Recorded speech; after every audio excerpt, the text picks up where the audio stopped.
This is the version of me editing the video, and I just want to apologize for the crappy audio again. I thought I had it figured out, but apparently I don't, so I'm gonna try again next time. Okay, I got my shirts, got 2 mediums. I am going to pre-soak them in soda ash and then spin them out with the Ninja spin dryer. I just get it wet and then I spin it out immediately. I reuse as much of the soda ash water as I can. I lost a shirt. These days I'm using a gimbal that auto tracks me. I've had this thing for like a year and a half, but I was forced to learn how to use it.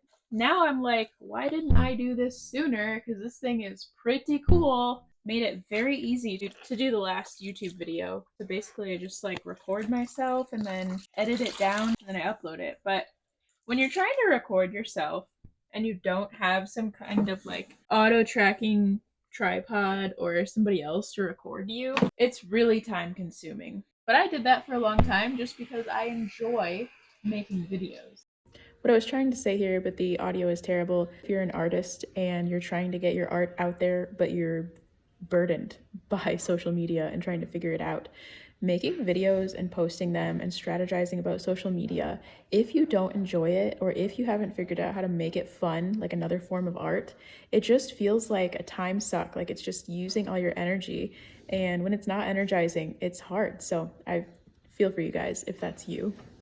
Now I'm gonna come set up my racks and bins. These are cookie cooling racks. These bins are my favorite right now. I got them from Meijer. They're kind of expensive, but I tried one at first and then I really loved it, so I got more. I like how big they are. So the item, I'll do one shirt in one of these, and it doesn't have to be all scrunched tight.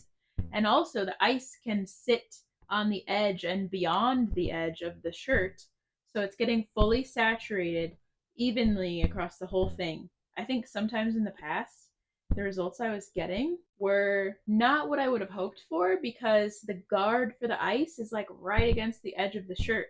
So then the edge is not getting as much pass through with the water and the dye. Okay, I need to move this so I can fold the shirts. Every once in a while I take all the dye and I file it into the different places where it's sorted by color. And then slowly but surely all the dye ends up back on my table. Okay, I turn the shirt inside out because I want the back and the front faces to be touching so that they will be as similar as possible. What I'm doing here is what people refer to as tall, deep scrunch, but I just have the polyester fleece underneath the shirt to add some bulk in there. And after I get it all scrunched up, then I scrunch the excess too. It doesn't matter that there's extra fleece there. I just put ice and dye on top of it, but try to stay aware that you like don't need a bunch of dye on the edges. So then I'll grab the whole thing and kind of fumble it into the basket. You get better after you try it a few times, but yeah, you could scrunch it in the basket, but I like doing it on the surface first.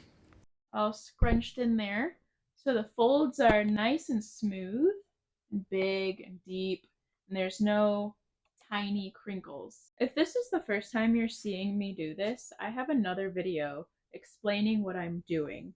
I think this has been dubbed the blanket method on Facebook in the Process of Ice Dyeing Facebook group.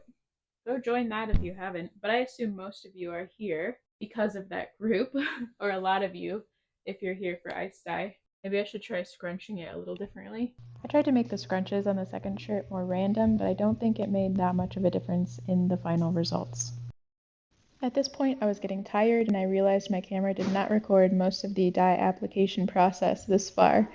So I did diagonal stripes on one shirt and horizontal stripes on the other. It's only 2 shirts, so you can't tell for sure which variables led to the good results, but I do think I liked the diagonal application. So I'm going to try more of that and see if I continue liking how the colors flow that way. Usually I have a little bit more of a dramatic incline as the ice is melting, but I forgot to do that on these, so the horizontal versus diagonal didn't matter quite as much. If you had a dramatic incline, it would make more of a difference. In these areas, I sprinkled on a little indigo blue to add some contrast to get more flowy details, but I didn't put it on top of the orange, yellow, and light green, but I'll explain what I did instead towards the end of the video. This is how it looks after the ice has melted, and now it is time to rinse them out. My initial rinse just involves some cold water, a little dish soap, and then soaking in hot water to get the excess dye out, and then I wash it in the machine. There is the back. I think I used some Magenta Galactica down here, and I kind of regret that. I wish I had used Chinese red instead, but it still looks nice. Let me show you the other one. So with the yellow and orange area, it helps to get a little more detail and contrast in there if you use a darker adjacent color on the color wheel. So with orange, just use a tiny bit of red to sprinkle on there. You know, you could sprinkle a little bit of black over the entire thing, but black on top of yellow, orange, and greenish, it kind of just muddies them. I don't like the way that looks on a rainbow scheme. Black on top of blue, purple, and red looks good. So sometimes I like to isolate it and just put black or dark blue on top of those colors, and then do a lighter, like amethyst, maybe a maroon reddish color on top of the orange and yellow areas. Just don't use too much or you'll lose the yellow. Here's the front. The flowiness I think looks pretty good here. Really enjoying this.